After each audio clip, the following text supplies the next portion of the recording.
in this video, I just wanted to show how to export transactions from ServiceTitan to Intacct using the Intacct integration.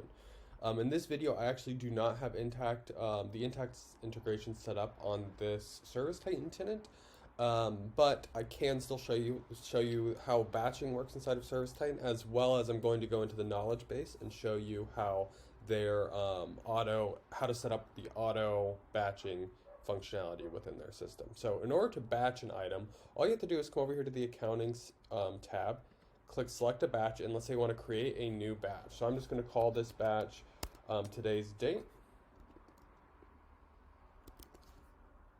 Click OK. And then what you can do is go ahead and add invoices to this batch. So let's say I want to go ahead and add this invoice, and I'm going to batch it because I've got this batch selected, and I'm going to go ahead and go over to batched. And you'll see here that this invoice has shown up in the batch section. So what I can do now is I can actually post this batch. Let's say I've got everything done and I'm happy. I can actually post the selected batch. Yes.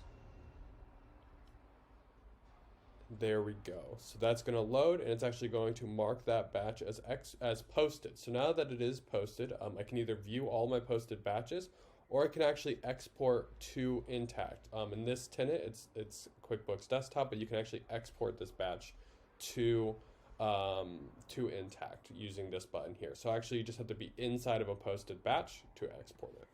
So how do you do auto batching? So basically, the way that you do that is once you have it on in Intacct, what you're going to do is you can go to Settings, Accounting, and Auto Batching.